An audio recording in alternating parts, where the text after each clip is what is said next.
మరి అలాగే ఇప్పుడు గుడివాడ శాసనసభ్యులు కొడాల నాని గారిని మాట్లాడవలసిందిగా కోరుకుంటూ ఉన్నాం.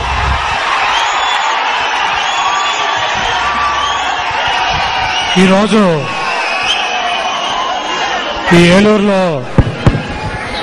నిర్వహిస్తున్నటువంటి ఈ ఫీజు దీక్ష కార్యక్రమానికి ఇచ్చేసినటువంటి గౌరవనీయులు వైఎస్ఆర్ కాంగ్రెస్ పార్టీ గౌరవ అధ్యక్షురాలు విజయమ్మ గారికి, ఈ సభా వేదిక మీద ఆశీనులైనటువంటి ఇతర పెద్దలకి, ఈ సమావేశానికి వచ్చేసిన మహిళామ్మ తల్లులకి, సోదరులకి అందరికి కూడా ముందుగా నా హృదయపూర్వక నమస్కారాలు. ఈరోజు ఈ రాష్ట్రంలో రాజశేఖర్ రెడ్డి గారు తీసుకొచ్చినటువంటి కాంగ్రెస్ ప్రభుత్వం కిరణ్ కుమార్ రెడ్డి గారు ముఖ్యమంత్రిగా పరిపాలన సాగుతోంది.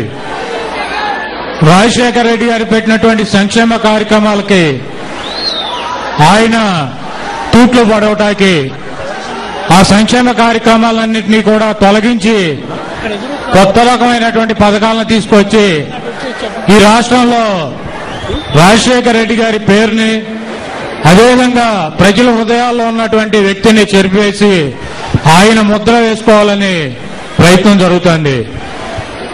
ఈరోజు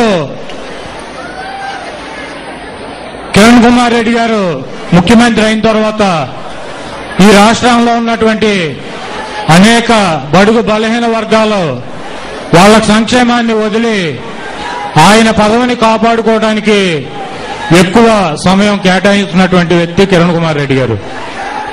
ఈరోజు ఫీజు రీయింబర్స్మెంట్ అనేది బడుగు బలహీన వర్గాలు, ఆర్థికంగా వెనకబడినటువంటి వర్గాల పిల్లల్ని చదువుకోవడానికి అవకాశం కల్పించడానికి పెట్టినటువంటి పథకం, రాజశేఖర్ రెడ్డి గారు రూపకల్పన చేసినటువంటి పథకం ఈ ఫీజు రీయింబర్స్మెంట్ పథకం. ఈరోజు ఈ పథకం గురించి మాట్లాడే అర్హత కానీ, ఈ పథకాన్ని కొనసాగించాలని చెప్పి ఉద్యమం చేసేటువంటి అర్హత కానీ వైఎస్ఆర్ కాంగ్రెస్ పార్టీకి ఒక్కదానికి ఉంది. ఈరోజు 5 సంవత్సరాలు రాజశేఖర్ రెడ్డి గారు ముఖ్యమంత్రిగా పనిచేసిన ఆయన ప్రవేశపెట్టినటువంటి అనేక రకాలైన సంక్షేమ కార్యక్రమాలు ఈరోజు ప్రజల నుంచి మద్దతు ఉండి వాటిని తొలగిస్తానంటే ఈ రాష్ట్రంలో ఉన్నటువంటి ఇతర పార్టీలు కానివ్వండి, కాంగ్రెస్ పార్టీలో ఒక గ్రూపు, అదేవిధంగా అందరూ కూడా ఆ పథకాలు కొనసాగించాలని చెప్పి మరి ఆందోళన చేసేటువంటి పరిస్థితి ఉంది. ఈరోజు 9 సంవత్సరాలు ముఖ్యమంత్రి చేసుకోయానని చెప్పి గొప్పలు చెప్పుకున్నటువంటి చంద్రబాబు నాయుడు కూడా రోజు రాజశేఖర్ రెడ్డి గారిని తిట్టేటువంటి చంద్రబాబు కూడా ఈ రోజు దిక్కులేని పరిస్థితుల్లో రాజశేఖర్ రెడ్డి గారు పెట్టినటువంటి ఫీజు రీయింబర్స్మెంట్ పథకాన్ని కొనసాగించాలని చెప్పి ధర్నా చేసి అరెస్టు చేసేటువంటి దౌర్భాగ్య పరిస్థితికి చంద్రబాబు నాయుడు గారు వచ్చాడంటే 9 సంవత్సరాల్లో ఆయన ఏ ఒక్క పథకాన్ని కూడా ప్రజల సంక్షేమం కోసం ప్రవేశపెట్టలేదు. ఆయన పెట్టినటువంటి పథకాలని కొనసాగించాలని చెప్పి ఈ రాష్ట్రంలో ఏ పార్టీ గాని ఏ వ్యక్తి గాని అడగల. ఆయన పెట్టినటువంటి పథకాలన్నీ కూడా తొలగించి మంచి పథకాలు పెట్టమని చెప్పి ప్రజలు కోరుకున్నారు. ఈ రోజు ప్రజల చేత ప్రజల మనసు పొంది వాళ్ళు పెట్టినటువంటి సంక్షేమ కార్యక్రమాలను అమలు చేయాలని చెప్పి ఈ రోజు ఈ రాష్ట్రంలో 2 ముఖ్యమంత్రులు పనిచేశారు.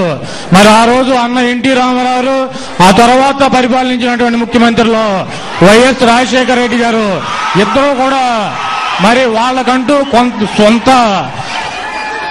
సొంత ఆలోచనలతో పేద ప్రజల సంక్షేమం కోసం ఆలోచించినటువంటి ముఖ్యమంత్రులు ఈ రోజు ఈ దిక్కుమాలిన కాంగ్రెస్ తెలుగుదేశం ప్రభుత్వాలని ప్రజలు ఓట్లేసినట్లయితే వాళ్ళకి రోజు కూడా ఏ పథకం తొలగిస్తారో, పేద ప్రజలకు ఏ రకమైనటువంటి అన్యాయం జరుగుతుందో అని చెప్పి అన్ని పార్టీలు కూడా ప్రజలంతా కూడా ఆందోళన చెందాల్సినటువంటి అవసరం ఉంది.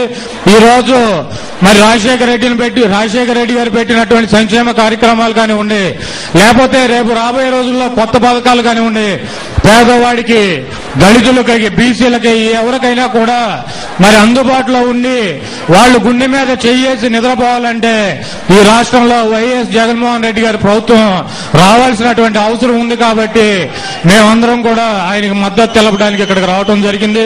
తప్పకుండా ఈ రాష్ట్రంలో ఉన్నటువంటి ప్రజానీకం అంతా కూడా గమనించి రేపు రాబోయే రోజుల్లో వైఎస్ జగన్మోహన్ రెడ్డి గారిని ఈ రాష్ట్రానికి ముఖ్యమంత్రిగా చేసి మీరు గుండె మీద చేసుకుని నిద్రపోవాలని చెప్పి, నిద్రపోయే పరిస్థితి కల్పించాలని చెప్పి రాష్ట్ర ప్రజాకారాన్ని కోరుకుంటూ సెలవు తీసుకుంటున్నాం.